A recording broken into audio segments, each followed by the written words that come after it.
Que el CAI Bicentenario, dirección y conducción Alba Choque y John Rodríguez, producción y edición Laura Valdivia.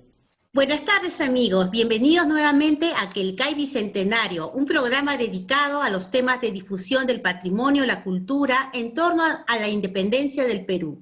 Hoy tenemos el placer de presentar a una gran investigadora del norte de nuestro país. Su nombre es Erika Caballero, quien es licenciada en Historia por la Universidad Nacional de Trujillo, y que además nos viene a presentar un tema muy interesante que está vinculado a temas que ella viene investigando, porque ella está relacionada, vinculada a la investigación de ritos funerarios, y nos va a hablar acerca del cementerio de Miraflores de Trujillo ante el Bicentenario. Erika, buenas tardes, ¿cómo estás?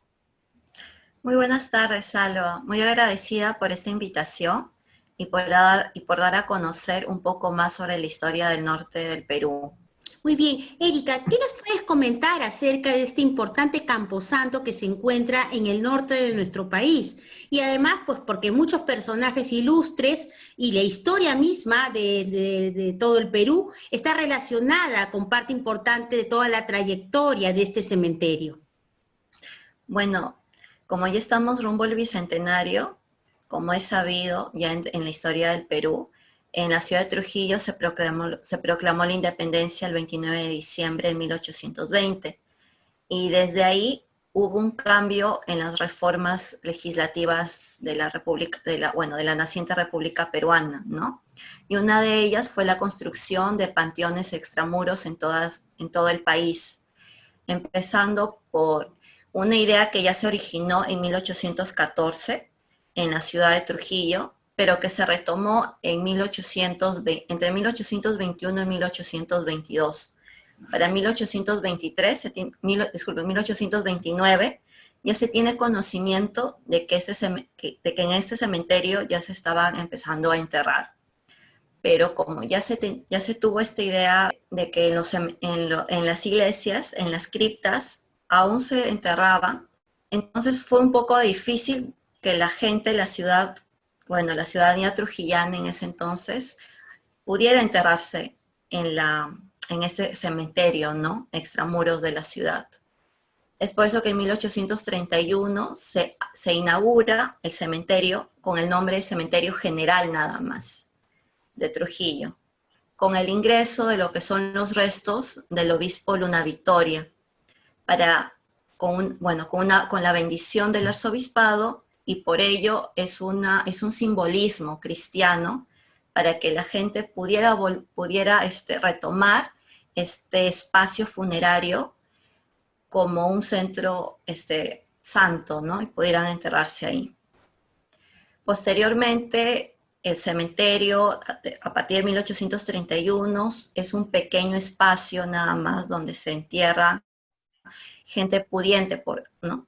De la alta clase social de Trujillo, porque también existía el cementerio de Mampuesto, que era un cementerio que quedaba mucho más lejos de la ciudad y que se inició junto con una reducción de indígenas, con un pueblo de indios, de forasteros.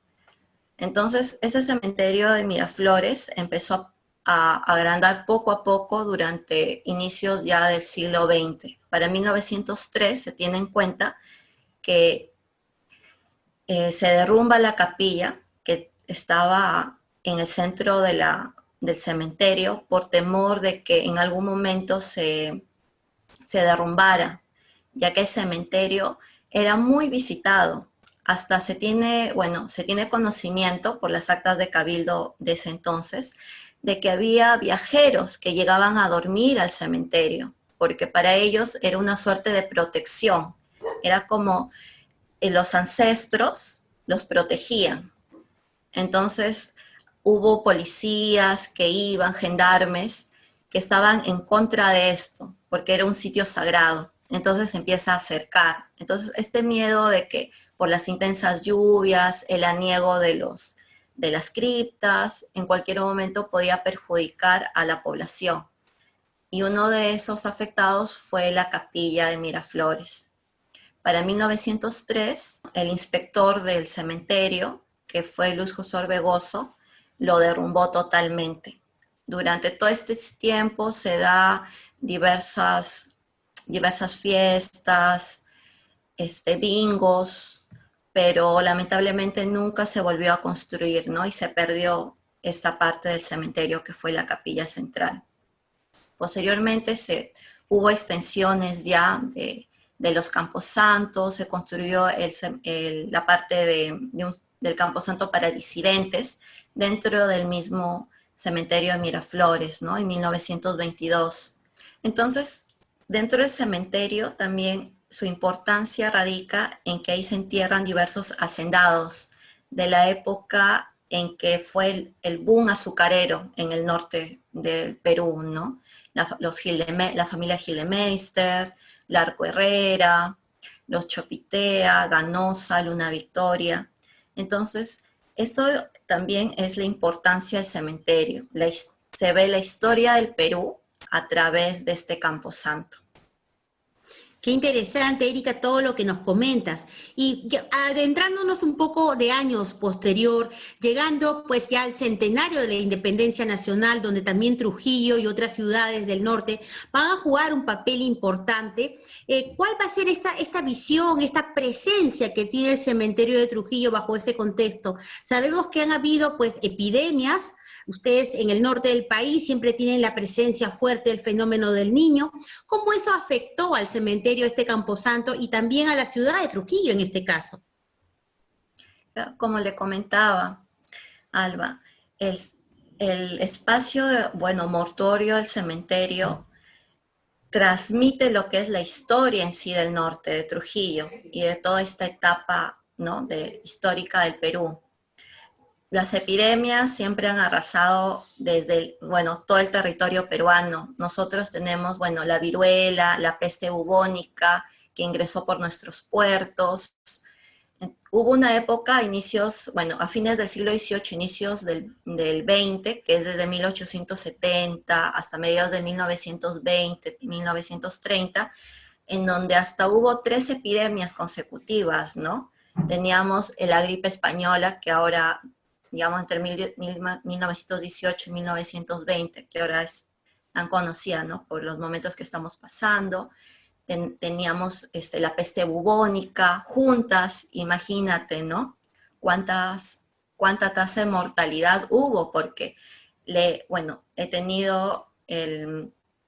visto los periódicos de aquella época de Trujillo, en donde, así como en la actualidad, ¿no?, escriben de que era como una gripe normal, pero hubo muertes. Entonces, estos fallecidos de los hospitales, más que todo de hombres y mujeres, actualmente Hospital Belén de Trujillo, ¿a dónde iban?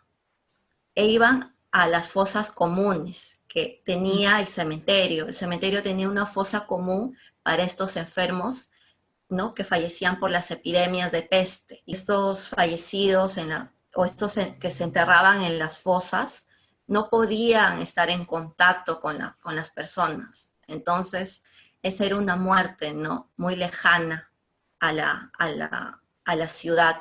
Entonces cerraban el cementerio, en aquella época se cerró y no se podía ingresar. Hasta se tiene en cuenta, por ejemplo, en 1925, con el fenómeno del Niño y las intensas lluvias, que brotaron estos cuerpos y hubo un miedo en la ciudad, porque ellos no se dieron cuenta de que existía esta fosa común, de que ella O estaba sea que se rebasada. salieron. Se salieron, en el mismo cementerio, felizmente, se salieron los cuerpos, porque la lluvia, el aniego, que siempre, como le comentaba, desde 1900 que se tiene conocimiento, empezaron a salir de nuevo. Hasta el 98, que también, ¿no?, por el fenómeno del Niño que se dio, que igualmente, pero salieron los entierros del cementerio de Mampuesto, que les dije al comienzo del video. Entonces, estos sucesos sobre la salud pública marcaron también un cambio en el cementerio, porque se deja de lado ya la visita por el temor, el miedo del contagio, cuántos enfermos habrán enterrados.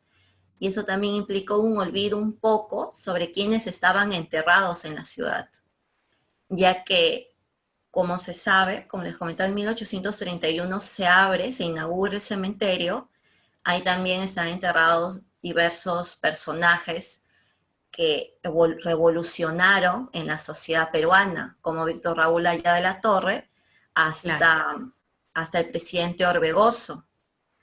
Entonces tenemos esta, este tamiz de personajes en la historia del Perú y en la historia del norte.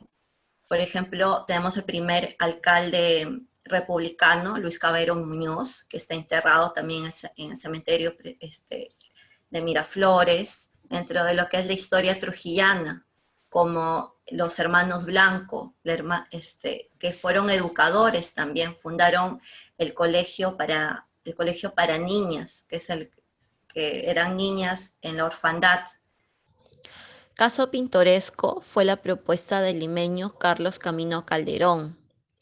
Él propuso que para la década de los 60, ya camino al sequicentenario de la independencia, la construcción de un panteón de los próceres en la iglesia de la Compañía. Ya este es el actual paraninfo de la Universidad Nacional de Trujillo, pero que lamentablemente no se realizó. Igual esperamos que se dé el debido mantenimiento y homenaje a estos personajes que apoyaron la causa emancipadora.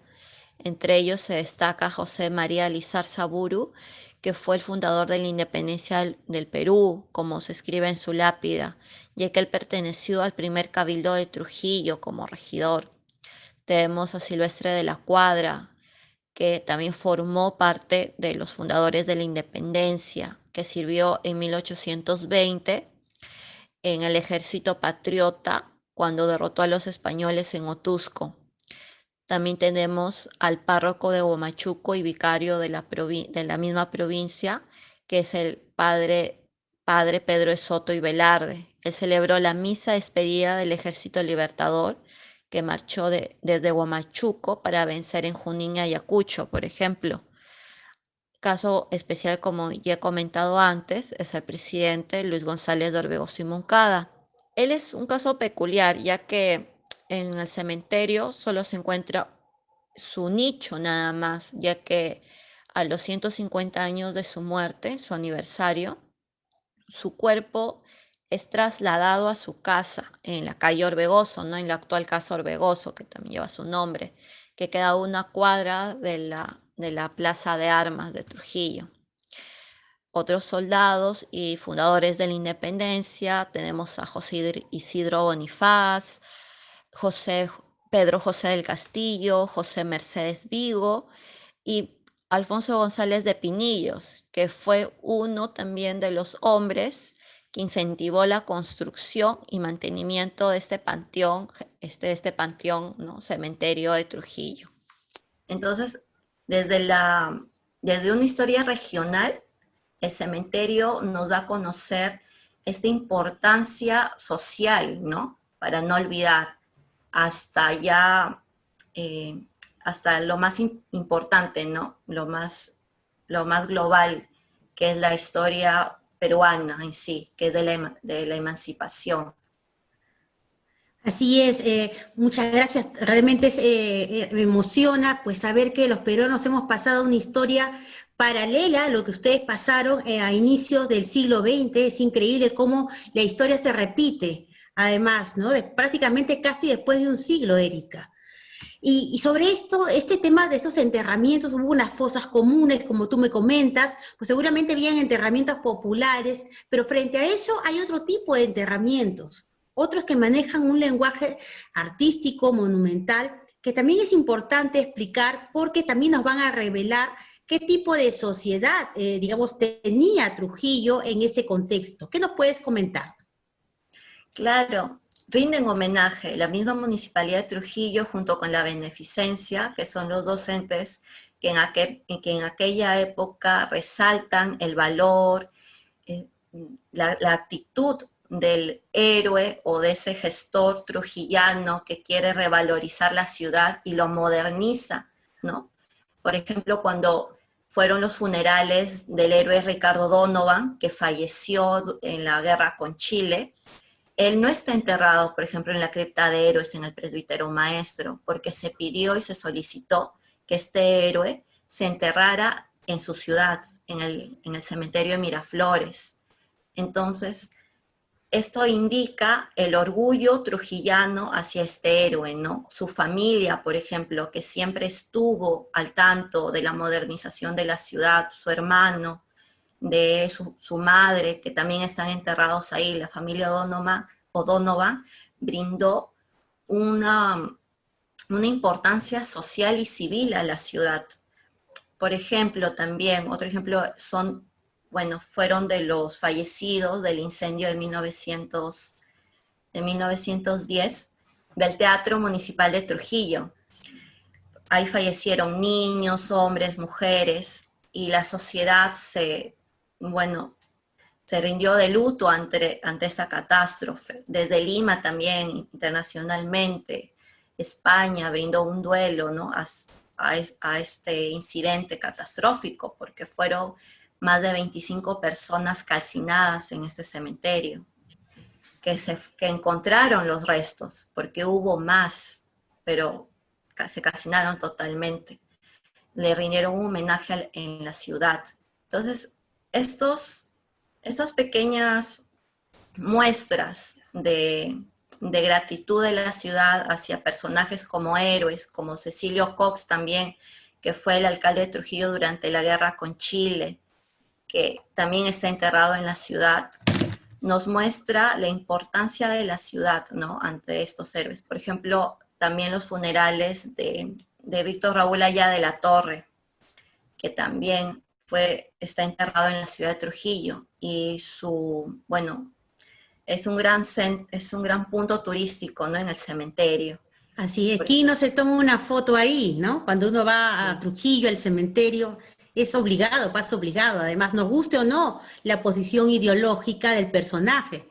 Exacto. Y esa misma posición ideológica es un retrato o se muestra en su mausoleo, ¿no?, que es una roca que demuestra ese poder, ¿no?, que tuvo, ideológico más que todo, pero que él estaba, digamos, no profesaba el cristianismo, pero de todas formas está enterrado en este cementerio cristiano. Y viendo este tema, Erika, y volviendo al tema de los elementos artísticos que se presentan en los mausoleos y tumbas del cementerio, pues hay imágenes que nos muestran ángeles, que nos muestran mausoleos y tumbas tipo neogóticas. ¿Qué otros elementos o modelos artísticos se encuentran presentes? Más que todo es la iconografía, ¿no? Tenemos neoclásicos, góticos, pero lo importante es la arquitectura, la iconografía y el lenguaje fúnebre de ese cementerio, ya que desde su fundación, el mismo nombre del cementerio, que es la ciudad de los muertos, pero también es un lugar para los vivos, que iban, ¿no? Iban para poder ver a sus muertos, rendirles homenaje. Y a través de este lenguaje de las flores, de las mariposas, esta iconografía fúnebre era una forma de hablar, de conocer al difunto. Por ejemplo, tenemos la lápida de Hipólito Bracamonte, que es muy rica en iconografía funeraria, ¿no? La hoz, que está la guadaña, ¿no?, que atraviesa el reloj de arena, ¿no?, que significa que su tiempo ya está marcado. La caridad está presente, creo que en todos los cementerios, y es un símbolo muy importante para resaltar cómo fue en vida, ¿no?, el difunto. Por ejemplo, en la familia Oile, que ellos también dieron mucho para la modernización de la ciudad. Pero cabe resaltar también que estos hacendados como que tienen dos caras.